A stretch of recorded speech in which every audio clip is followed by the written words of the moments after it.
voltando. Vamos voltar aqui, pessoal, ao nosso aprendizado, né? A nossa disciplina de ética e relações interpessoais, falando hoje sobre gestão corporativa inclusiva, né?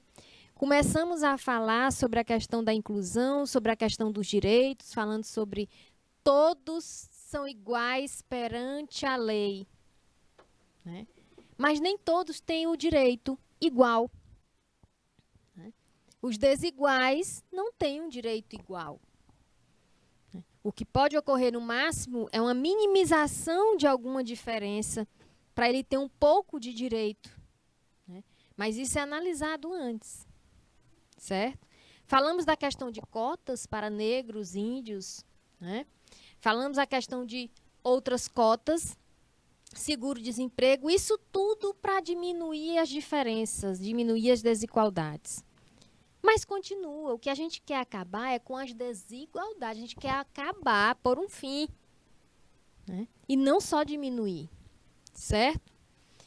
Bom, a gente parou aqui falando do tipo de exclusão. Dentro da questão de exclusão, nós temos essas formas de discriminação regional, que é de um estado por outro estado. Falei do exemplo que eu disse de um amigo que sofreu muito com essa questão, porque ele era do Piauí e foi morar em outro estado, né?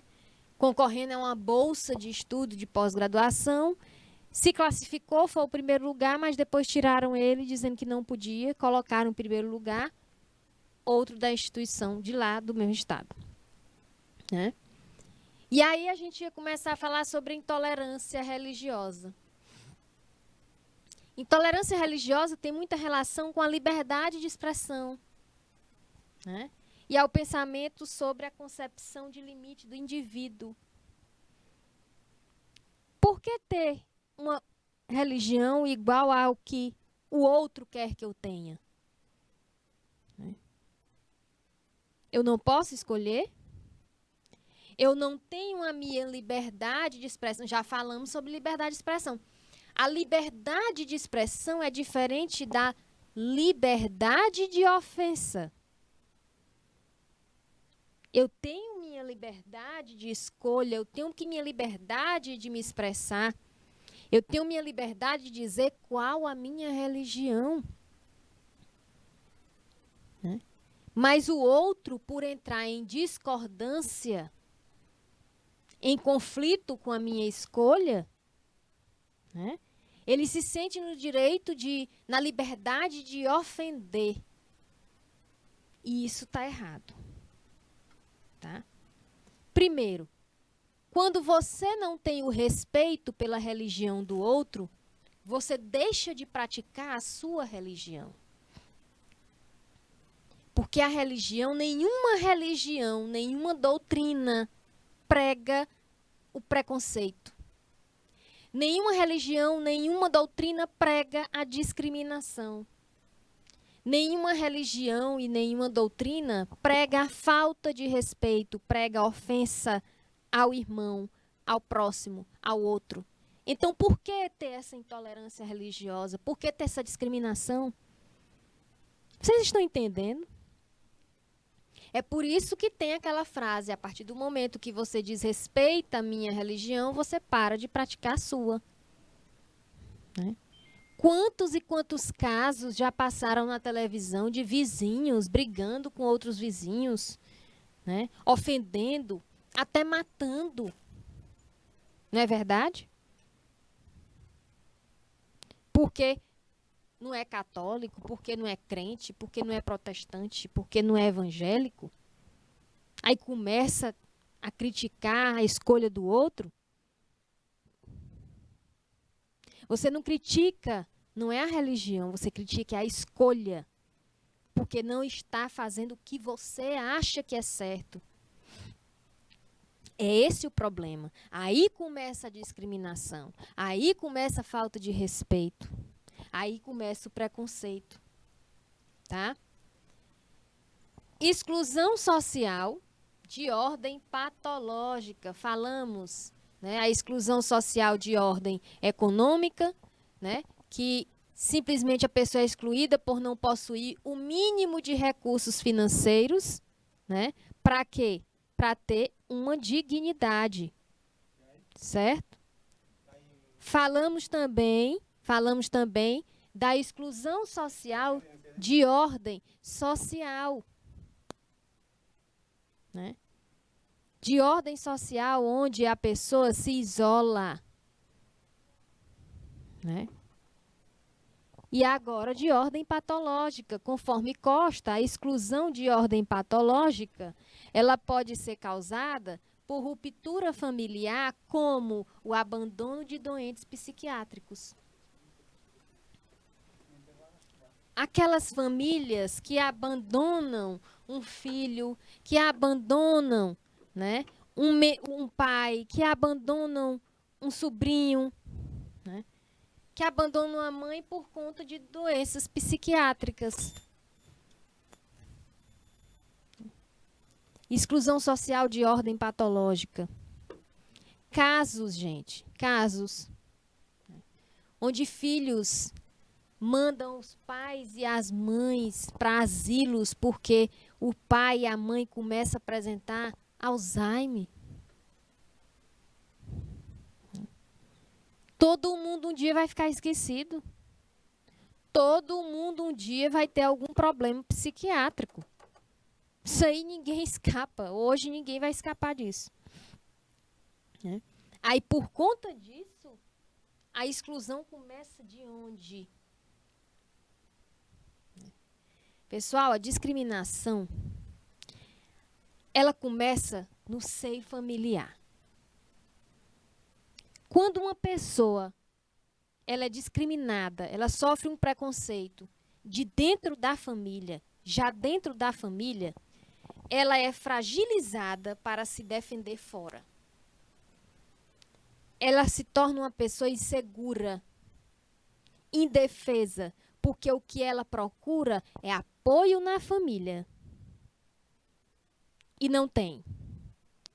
Porque a primeira crítica, a primeira discriminação, o primeiro preconceito, né, vem aonde? Vem da família. Né? E aí começa a procurar apoio fora de casa e às vezes o apoio não é muito bom e aí é que se perde. Né? Então, essa exclusão social de ordem patológica, isso acontece. Né? O abandono de doentes psiquiátricos. Aí, internei, né, no hospital psiquiátrico, porque tá doido. Fala assim, não, é doido. Ali tem um fundo muito mais importante, um assunto muito mais importante. O abandono é pior. O abandono faz piorar. Porque a atenção que ele podia ter em casa, ele não vai ter a atenção lá na clínica. Porque são vários. Né? Temos a exclusão social por comportamentos autodestrutivos. Né? Comportamentos autodestrutivos, ainda segundo Costa, comportamentos relacionados com alcoolismo, prostituição, droga, entre outros, geram a exclusão desses indivíduos da sociedade. Eles são excluídos da sociedade. Comportamentos relacionados com vícios. Né? Álcool e droga. O álcool já é uma droga, né? Certo? Então, generalizando aqui, essas pessoas, né, são chamadas adictas. São adictos. São pessoas dependentes. Né? São excluídos de que forma, professora? Vocês com certeza já viram, né, dependentes, né, pessoas aí na rua, no centro, né? Na cidade, no município de vocês deve ter aquelas pessoas que ficam procurando droga, vivem na rua, fazendo uso, se vendendo, né? Se trocam por qualquer coisa. São pessoas adictas.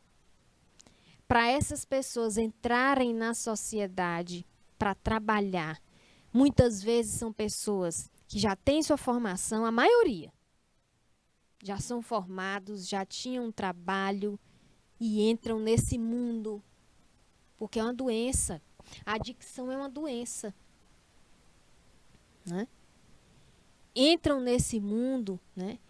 E querem, de alguma forma, sair, querem começar a ter uma vida nova, mas é muito forte.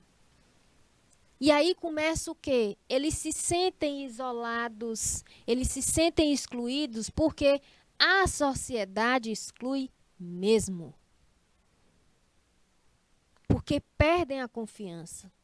Familiares, né? Chefes, órgãos que tinham aquele profissional antes e sabem do problema hoje, eles excluem mesmo.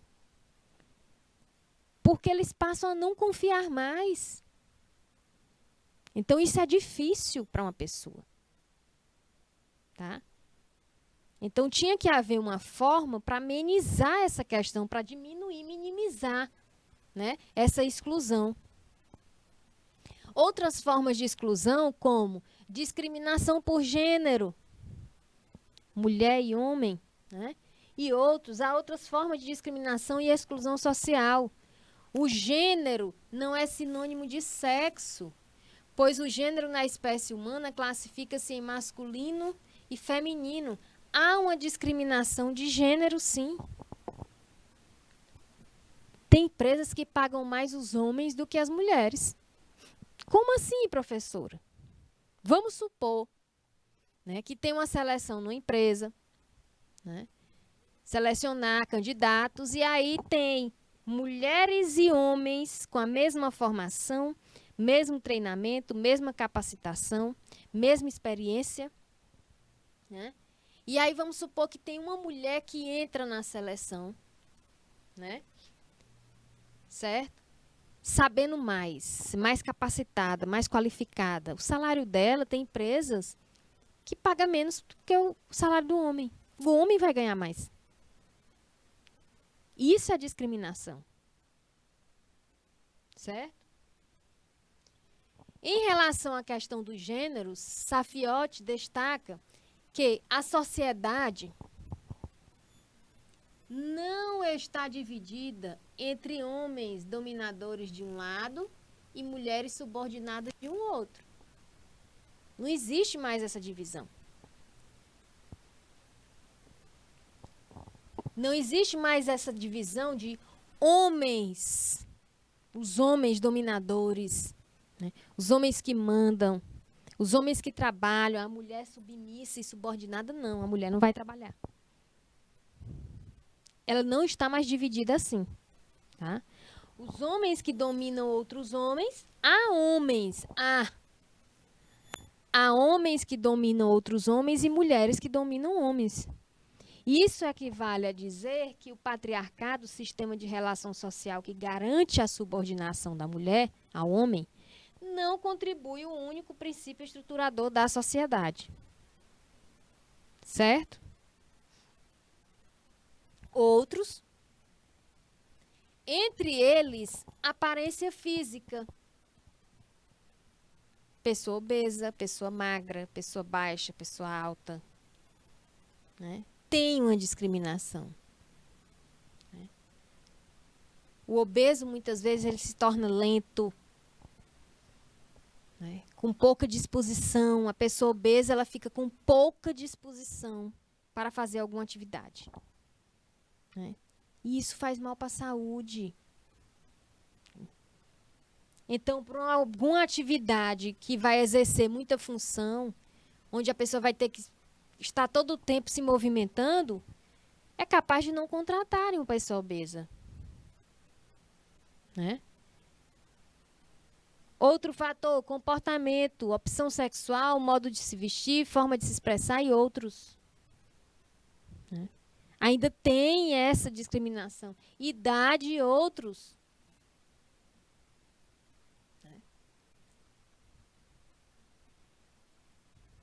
Até em concurso, gente. Em concurso tem editais, né, que já falam sobre a questão de opção sexual. se o candidato for transgênero, como é que diz, travesti, se o candidato for transexual, eu ia falar transgênico. Tem edital que já fala, né? Tem edital que não permite. A mulher só pode trabalhar, só pode se candidatar se tiver até 38 anos. Quer dizer que uma mulher de 40, 42 anos não pode se fazer aquela seleção? Né? De uma certa forma é discriminação, porque imagina o quê? Que uma mulher de 40, 42 anos não tem a capacidade para estar exercendo aquela função? Qual é o critério? Não é verdade? Modo de se vestir.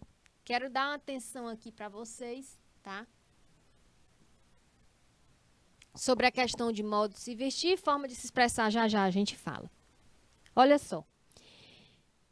Você, como técnico em administrador, futuro técnico em administrador, você vai entrar no mercado de trabalho. E antes de entrar no mercado de trabalho, é lógico que toda empresa faz uma seleção, faz uma entrevista. Não é verdade? O modo de se vestir pode causar uma exclusão. O modo de se vestir pode causar, né, a sua exclusão do processo seletivo. E sua forma de se expressar também. A forma como fala. Né? O jeito, os trejeitos, as gírias. Gírias, evite. Evite gírias. Tá? A forma de se expressar, vai entrar, dê bom dia, fale olhando no olho das pessoas. Certo? Isso é observado. Trabalha no hospital? Para que saia? Para que decote? Você está no hospital. Né? Você tem que se resguardar com todo aquele paramental todo. Né? É como ir para o campo. Vai trabalhar numa fazenda? Vai para o campo de chinelo? Isso é observado. Né? É como ir numa missa. Vai na missa com decote, com vestido curto, com saia curta? Então, isso tudo é observado, gente. Isso tudo nos causa uma exclusão. Certo? E nas organizações hoje, eles estão prezando muito isso. Beleza? Então, muito cuidado, vocês, futuros profissionais. Certo? Todas as formas de exclusão estão muito relacionadas aos aspectos culturais do país, ao aspecto cultural da região e da sociedade em que as pessoas estão inseridas. Quando a gente fala de exclusão, é interessante porque não existe somente a exclusão da questão racial, discriminação por idade, por peso, né? Se é gordo, se é magro, se é alto, se é baixo, por aparência, forma de falar, forma de se expressar. Né? Mas tem outras exclusões aqui, por exemplo, no aspecto social. Né? Mãe solo, pai solo. Tem pessoas que acham que o pai solteiro não sofre exclusão, não sofre discriminação. Sofre. A partir do momento que não tem uma pessoa que respeite o seu filho, né, e que queira você ali como companheiro, já é uma exclusão. Né? Já está fazendo uma separação, né, uma discriminação. Certo? Tem empresas, tem escolas, tem professores que discriminam adolescentes que são mães. Né? E tem que ter cuidado com isso. A escola tem que ter cuidado com isso.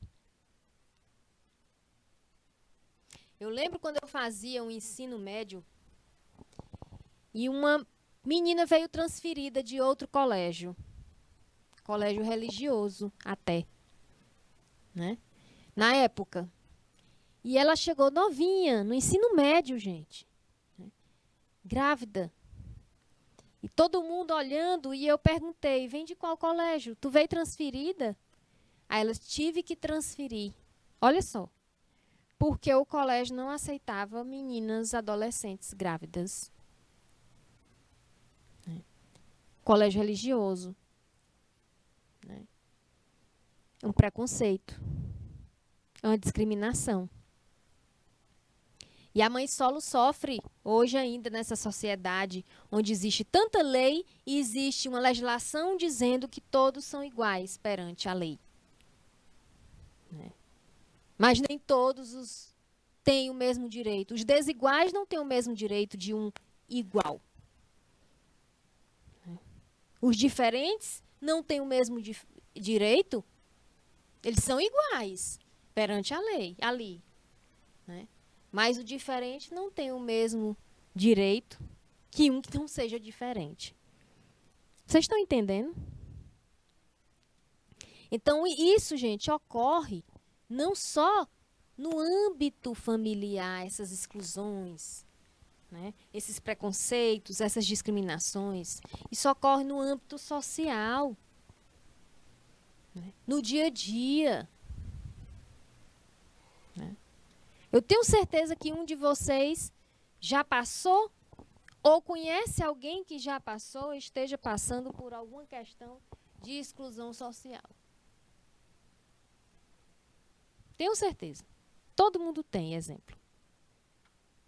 Né? Uma instituição deve buscar de forma constante, olha aí, constantemente melhoria contínua, evitar o desenvolvimento destas formas de preconceito, destas formas de exclusão que foram citadas. Né? Portanto, desenvolver políticas de formas constantes é fundamental. Uma organização, uma empresa, uma corporação que vai implantar uma gestão, ele tem que pensar em tudo. Tá? Ele tem que entender da legislação civil, da legislação vigente sobre essa questão de discriminação, de exclusão, de inclusão social. Porque para entender a inclusão, você vai estudar sobre as diferenças. Você vai se informar sobre a exclusão também. Quem está sendo excluído? Quem é excluído?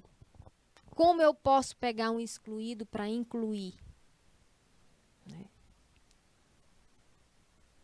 Então, é dessa forma, pessoal. Certo? Então, a empresa que se preze, ela tem que prestar muita atenção nisso. Tá? Quando se vai implantar uma gestão inclusiva.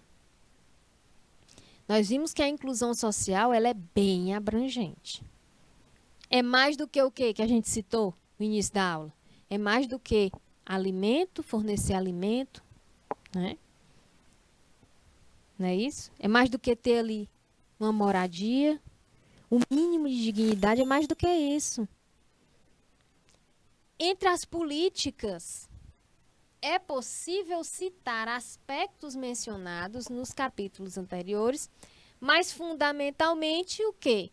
Desenvolver e implantar a governança corporativa e o código de normas de conduta. Isso empresarial. Desenvolver e implantar governança corporativa. Implantar o conjunto de um processo sistêmico, né? Que tem práticas, que tem normas, né? Para serem seguidas com o objetivo de atingir o quê? A ética, a transparência e a justiça. Incentivar e tornar as políticas éticas uma prática cotidiana e não temporal. Ou seja, não de tempo em tempo, não porque vai ter uma auditoria, aí eu vou implantar. Eu vou tornar as políticas éticas essa prática hoje, somente hoje. É todo dia. Cotidianamente, dia a dia. Certo? Pessoas com deficiência. A gente falou sobre a inclusão social, a importância do desenvolvimento, né? E vamos ver sobre as pessoas com deficiência. As pessoas com deficiência, elas merecem um tópico em especial devido à sua maior exclusão social. Pessoas com deficiência são excluídas.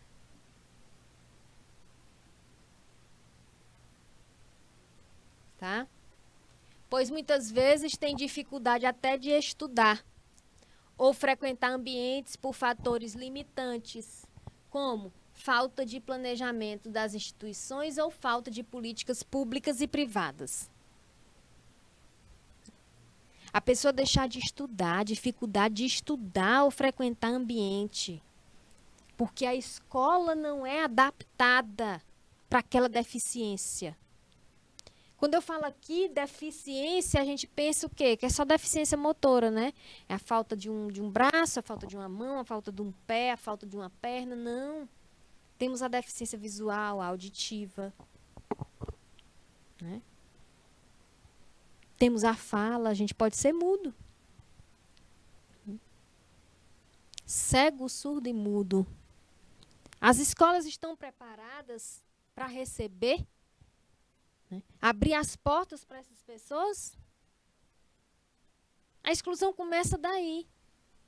Se na lei diz que tem que colocar nas empresas públicas e privadas, quando eu falo empresa, inclui as escolas, inclui instituições de ensino, né? Inclui os órgãos que vão abrir vagas e mais vagas aí para alguém trabalhar.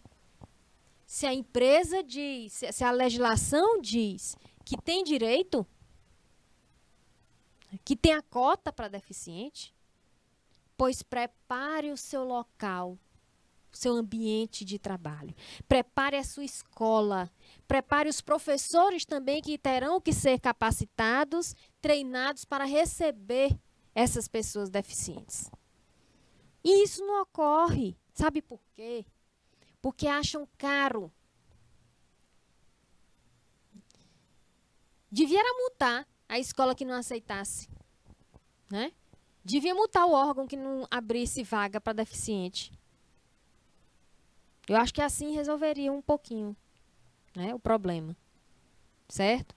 No Brasil, no período do Império, no Rio de Janeiro, foram criadas 2 primeiras instituições sociais para deficientes. Né? Primeiro, o Instituto dos Meninos Cegos, olha aí, no período de Império no Rio de Janeiro, né? Que foi fundado em 1854, e o Instituto dos Surdos Mudos, inaugurado em 1857, 3 anos depois do Instituto dos Meninos Cegos. Aqui nós temos a Associação de Cegos, o Lar da Esperança, o Abrigo de Idosos, né? O Abrigo São Lucas. Certo? Bom, com a Constituição Federal de 1988, conforme o artigo 207, inciso 3, passou a ser dever do Estado, olha aí, dever do Estado, a garantia de atendimento educacional especializado aos portadores de deficiência, preferencialmente na rede regular de ensino. Pessoal, dentro destas deficiências, a gente inclui o TDAH, que é o déficit, né? TDAH.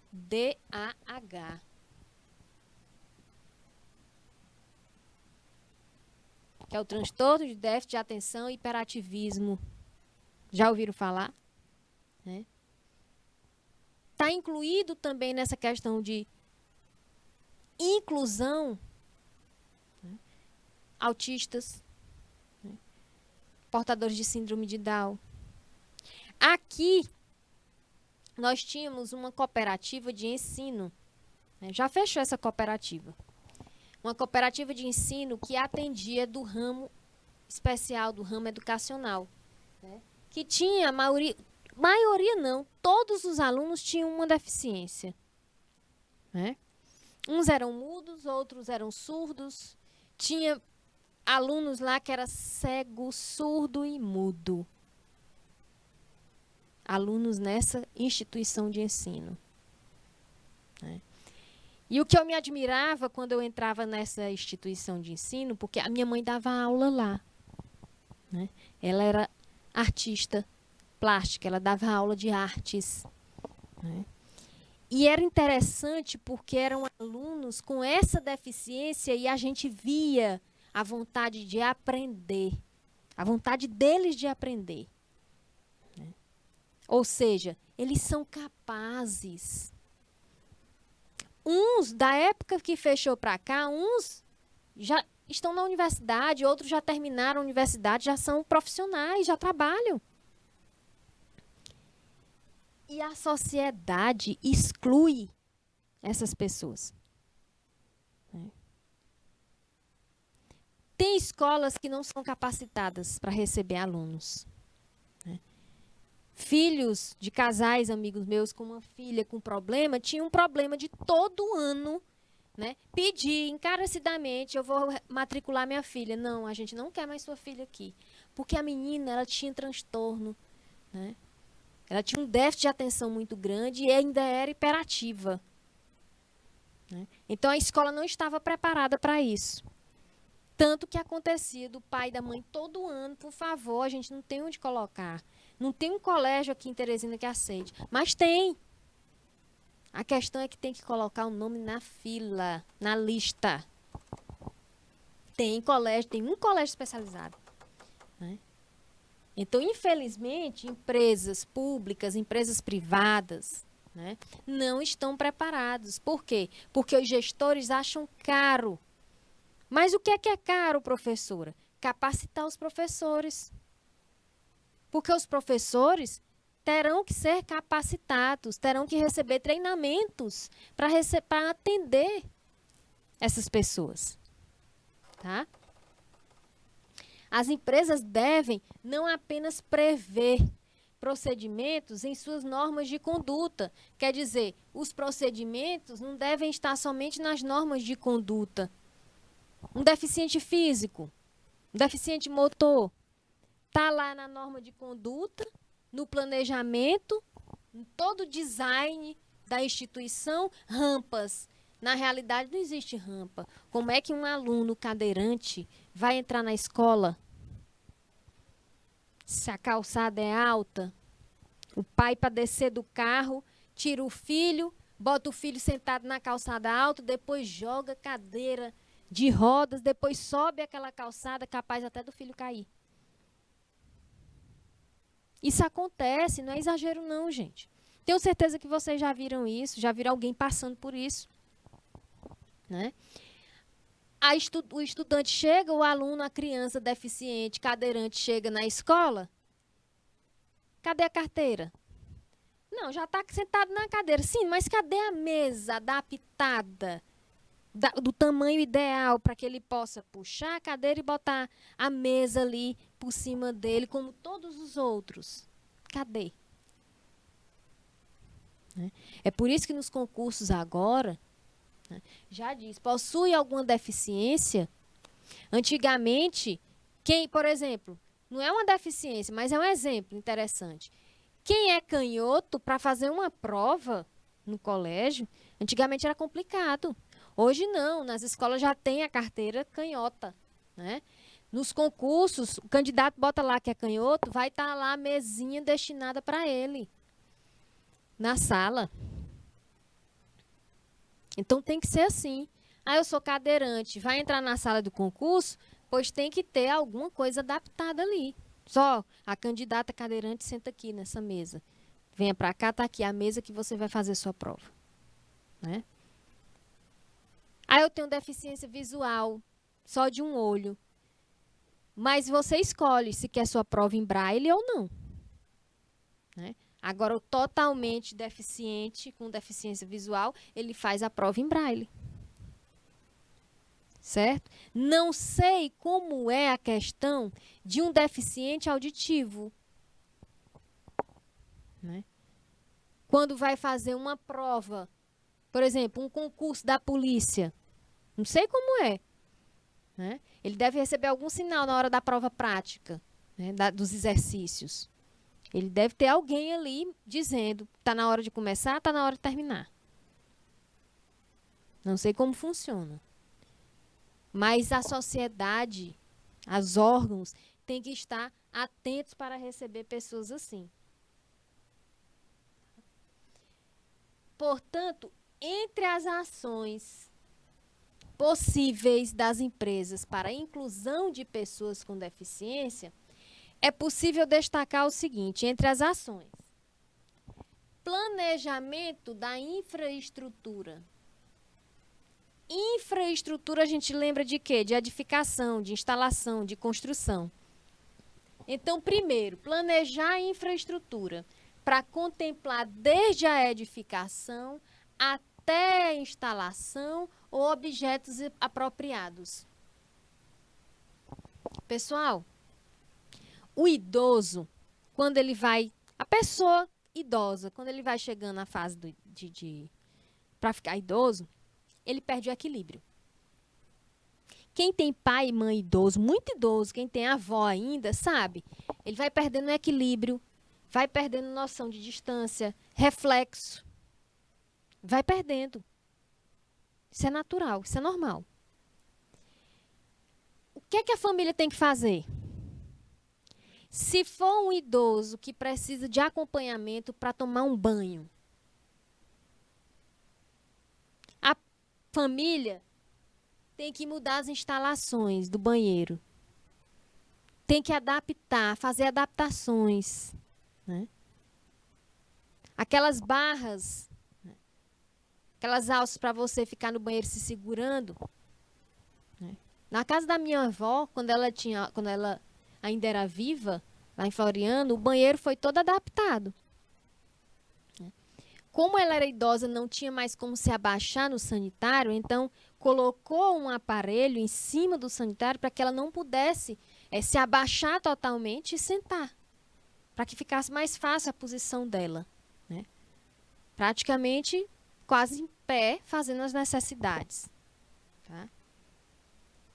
Tinha alças também para pegar, para ficar segurando debaixo do chuveiro, piso antiderrapante, para não escorregar, porque se um idoso cai, é complicado. Né?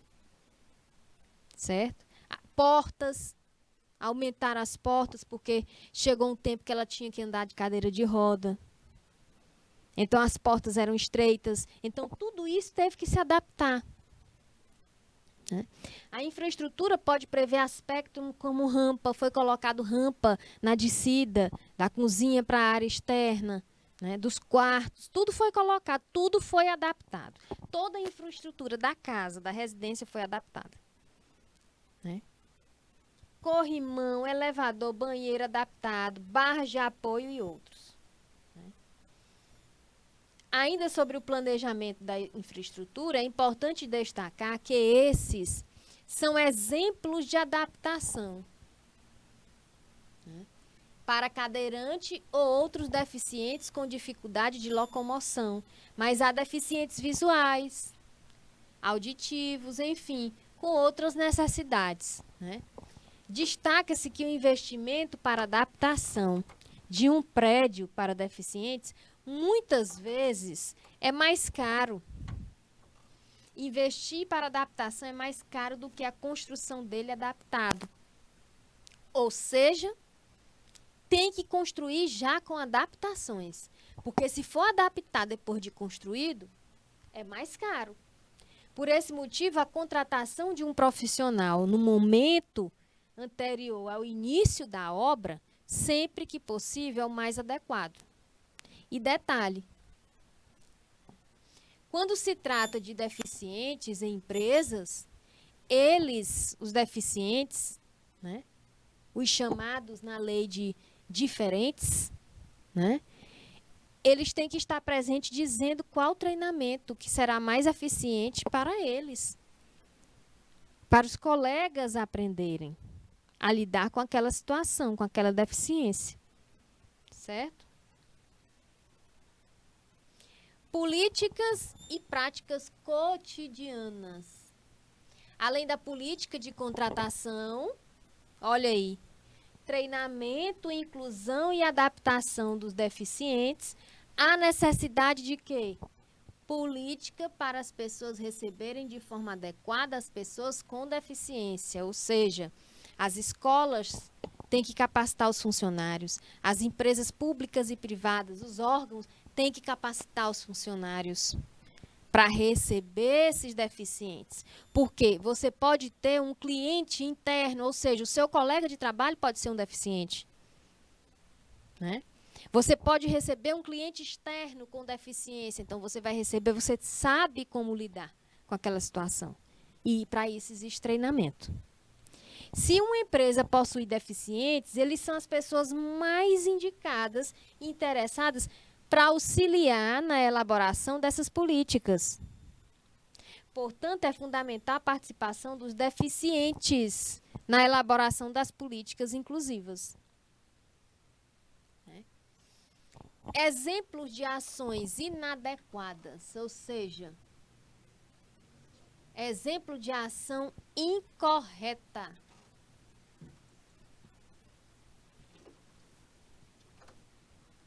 Postura assistencialista ou incorreta, tá?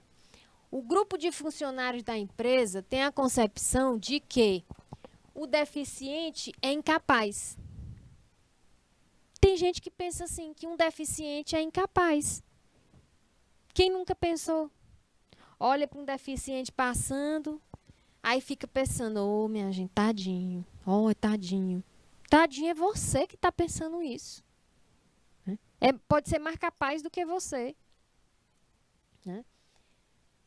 Ou limitado e busca o quê? Auxiliar até em tarefas simples, como ficar transportando um cadeirante sem consultar se ele prefere se deslocar sozinho ou ficar parado no lugar. Né? Gente, eu já passei por uma situação. Eu vi um deficiente visual no sinal. Né? E aí ele parado aqui na calçada, com aquela guia, né? Parado aqui e ficava só assim com a guia, né? No sinal. E aí eu olhei, todo mundo atravessou e olhando para ele, né? O sinal fechado. Aí a gente, tanto é que até uns assim, oh meu Deus do céu, ele não vai atravessar não, o sinal tá fechado. Faz muito tempo isso. E olha só, aí eu fui o quê? Fui numa postura que eu voltei, né? Peguei no braço, né? Com licença, tá na hora de atravessar. Eu pensava que ele ia atravessar. Né? Aí ele foi, tirou a minha mão do braço, ele disse, não, mas não vou atravessar, não. Na hora que eu quiser atravessar, eu atravesso. Né? Eu estava ali ajudando, eu pensava que ele estava parado, esperando alguém passar, né? Mas ele estava com a guia. Aí eu disse, não, pois tudo bem, desculpa. Eu já passei por uma situação assim. Né? Mas foi com deficiente visual. E tem pessoas que vê o cadeirante e quer ajudar. E eles falam, não precisa não. Eu sei sozinho, eu vou sozinho. Certo? Eles são capazes. Nós é que temos a cultura e o comportamento de achar que eles não são capazes. Que eles são coitadinhos, mas eles não são coitadinhos. Certo? Política excludente. Contratar deficiente para atividades menos relevantes. Por quê? Se tem atividade relevante, e se você contrata e ele está ali fazendo a seleção, ele quer participar, então ele tem capacidade. Você só entra numa coisa se você tiver capacidade e segurança que você tem.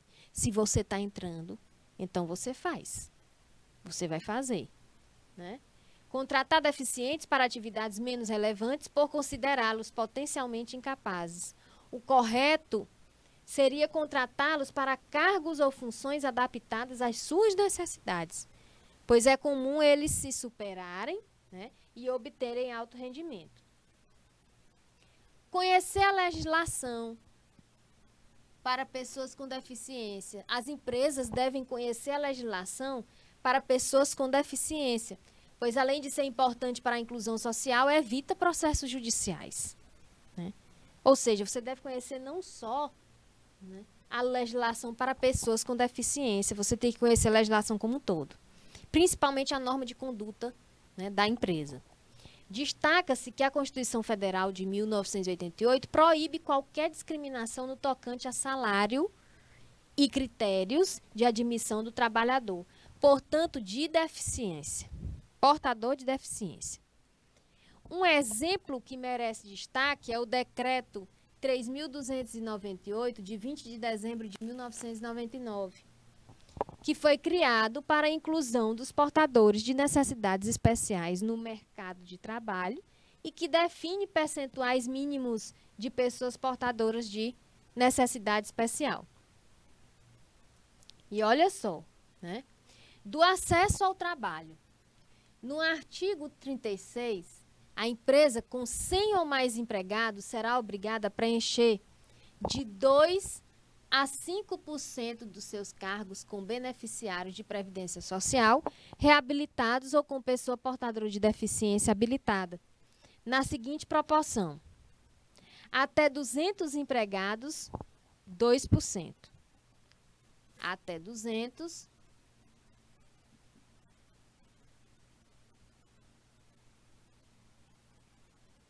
2%. De 201 a 500 empregados, 3%. Né? De 501 a 1.000 empregados, 4%. 201 até 500, 3%. Tá? De 501 até 1.000 empregados, 4%. Né? Mais de 1.000 empregados, mais de 1.000, 5%. Ok? Na tabela 6.1, estruturada conforme o decreto 3.298, de 20 de dezembro de 99, sintetiza os percentuais. E na tabela diz o seguinte: percentuais mínimos de pessoas portadoras de necessidade especial, né, em números. Outro aspecto a destacar é a necessidade de políticas de desenvolvimento e carreira, tá, para os deficientes, evitando se limitar ao cumprimento de cotas. Segundo a Constituição Federal, né, no artigo 37, inciso 8, em relação à administração pública, define-se: a lei reservará percentual dos cargos e empregos públicos para as pessoas portadoras de deficiência e definirá os critérios de sua admissão. Tá? E olha só, né, a tabela, pessoal. Na tabela ponto 6, mostra o percentual mínimo de pessoas portadoras de necessidade especial. É o que a gente falou antes, né? Número de empregados da empresa abaixo de 100 não é obrigatório contratar. Abaixo de 100 funcionários não é obrigatório contratar pessoas com deficiência, né? Se tiver um número de 100 a 200 empregados,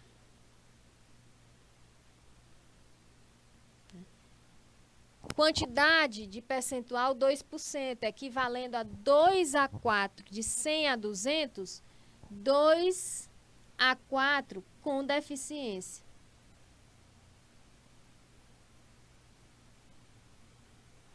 Né?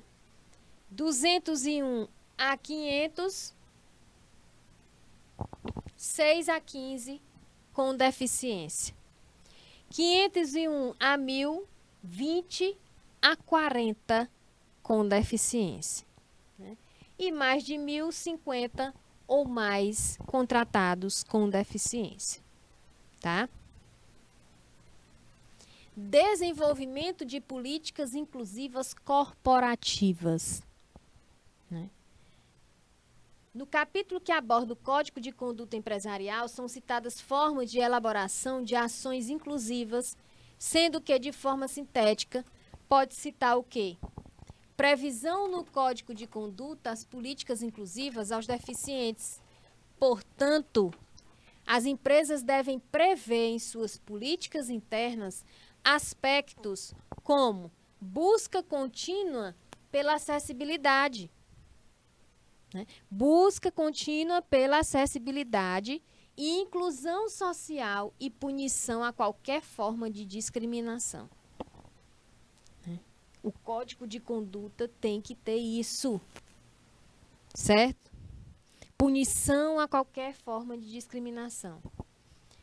Participação direta ou indireta em projetos. É fundamental que a iniciativa privada, órgãos governamentais e o terceiro setor desenvolvam projetos de inclusão social, tá?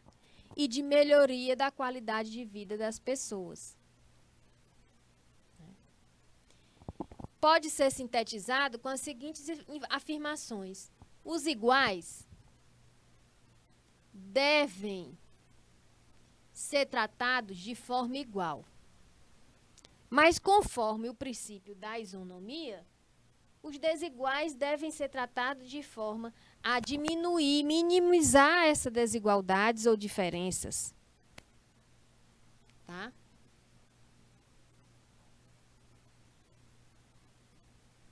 Certo? Em relação às pessoas excluídas, se observa o quê? Que a inserção social consiste em ter acesso à educação, à cultura, ao lazer, à saúde, enfim, a todos os direitos sociais. E para isso, né, são necessárias políticas institucionais, além de ações públicas e privadas para a inclusão. Ok?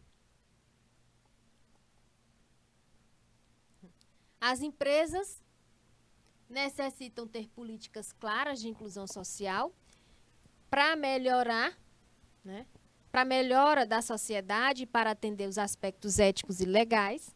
A inclusão consiste em políticas de desenvolvimento, tá? Plano de carreira, participação e dignidade para as pessoas. E um fato a destacar é que os projetos inclusivos devem avaliar a sua efetividade para verificar se realmente contribuem para a transformação e inclusão social. Tá?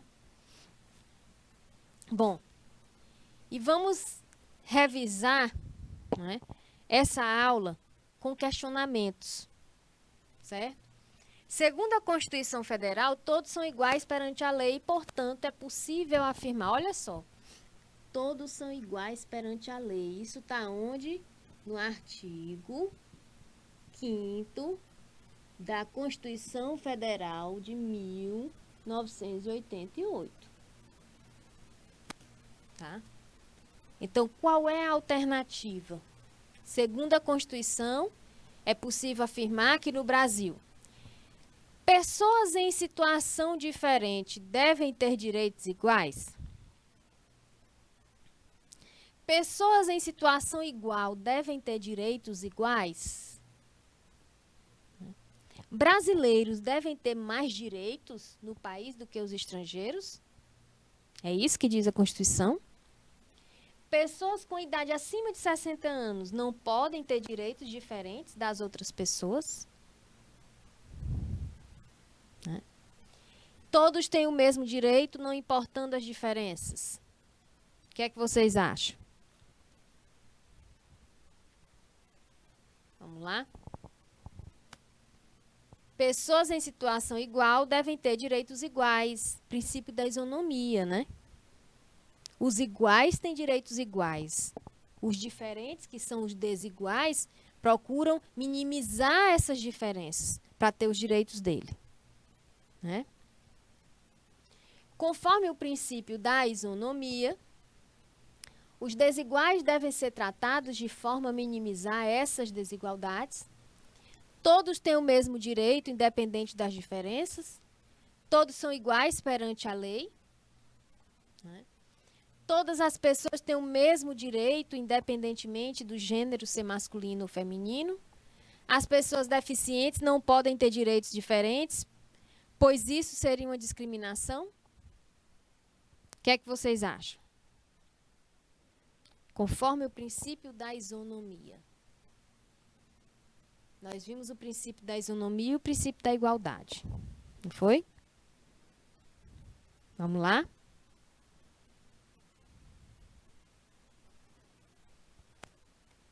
Conforme o princípio da isonomia, olha aí, esperantina, né? Os desiguais devem ser tratados de forma a minimizar as desigualdades, né? Todos têm o mesmo direito, independente das diferenças? Não, todos não têm o mesmo direito. A gente viu que não tem, né? Os iguais têm direitos iguais e os desiguais tratados de forma que minimize a desigualdade deles perante os iguais. Certo? Citar leis que buscam minimizar as diferenças entre as pessoas. O que é que a gente viu? Né? Essas diferenças aí busca minimizar justamente para os diferentes, para os desiguais. Né?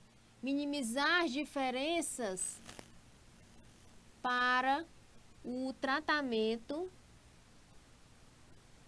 dos desiguais. Então, o que é que a gente pode citar? O seguro-desemprego para desempregado, tá? A alíquota menor, não distribuição do imposto de renda para pessoas com menor renda, né? Licença gestante sem prejuízo do emprego e do salário, com duração de 120 dias. Né? Licença paternidade e diferença entre direitos de trabalhadores rurais e urbanos. Temos também as cotas. Negro, índio. Né? É um exemplo, certo? E aqui as referências para que vocês possam estar lendo, né, e melhorando mais o conhecimento de vocês. E já já a gente volta com a disciplina de projeto.